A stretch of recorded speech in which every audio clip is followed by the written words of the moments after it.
Welcome. We have been waiting for you to tune in to hear tales of Prince Edward Island, a place of history and some mystery.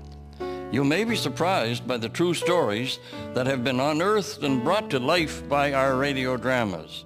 We invite you to settle into a comfortable chair and let the voices and sounds trigger your imagination as you hear the following dramatic story.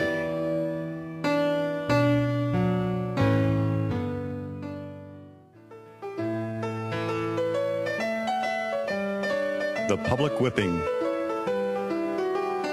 A fine meal and a good drink shared with one's friends is one of the greater pleasures that life has to offer. But in the 1840s, in the British colony of Prince Edward Island, a fine meal was not always a guarantee. Though much of the food consumed in the colony was raised on the land or fished from the sea, some resorted to more creative ways to secure their daily bread. This is a fine meal you have served us, Jerry. I'm sure there is none finer to be had in the county. The goose is especially tender, Jerry. And the gravy made from the drippings, it's especially good. I would not have thought you could have afforded such a spread. Oh, such a spread. Nothing's too good for a man and his cronies.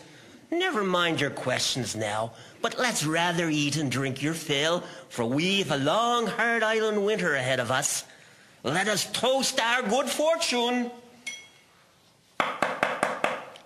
Jerry Mahar, open up. I know you're in there. Oh, boys, quick. Take the damn goose and go out the back.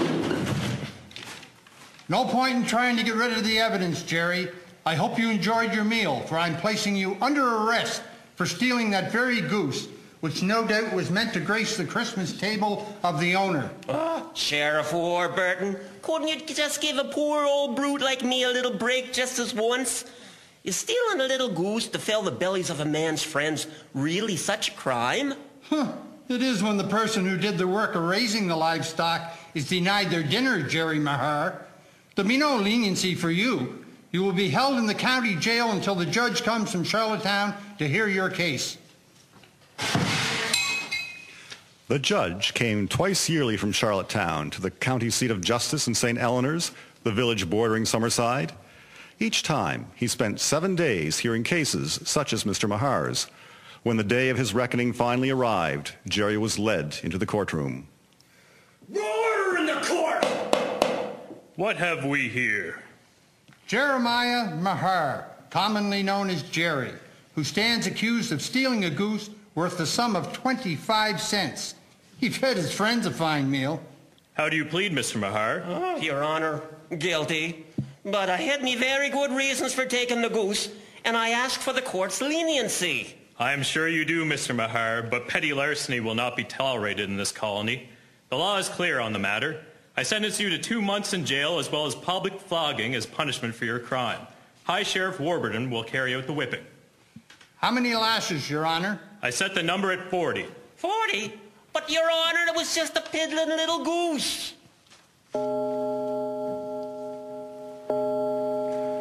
On December 6th, 1844, Jeremiah Mahar was taken at the appointed hour to the gate of the courthouse, stripped of his shirt, and tied to the gate for the public flogging.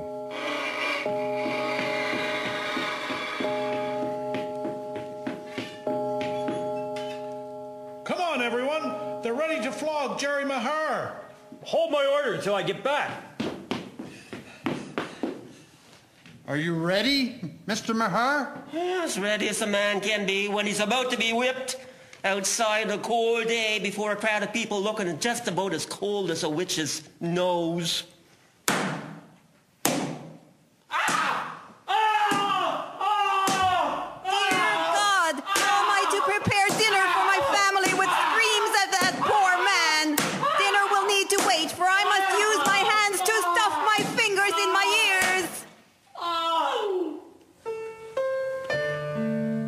The newspaper reported that on that day, Jeremiah Mahar received 40 lashes. However, the records of the jail in St. Eleanor's report that he received 39. If the sentence given was 40 lashes, it was the practice to stop at 39 in case there was a miscount in the delivery. While public whippings were abolished in England in 1817, they carried on in the island colony well into the century.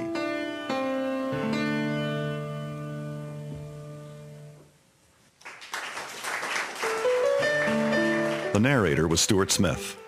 The couple who shared the meal were Stephen Hurst and Janet Rose Hurst. Jerry was played by Wayne Wright. The High Sheriff was Paul McWilliams. The court official was Dan Casely. The judge was Brent Slater. Man 1 was Vernon Campbell. Man 2, Albert Goody. The woman was played by Karen Slater. Our musician today was Christine Anderson Gallant. Recording artist, Peter Gallant.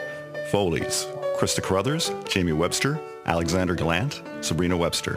Introduction by Lowell Hustis. Script by Marlene Campbell. Brought to you through the support of Canadian Heritage.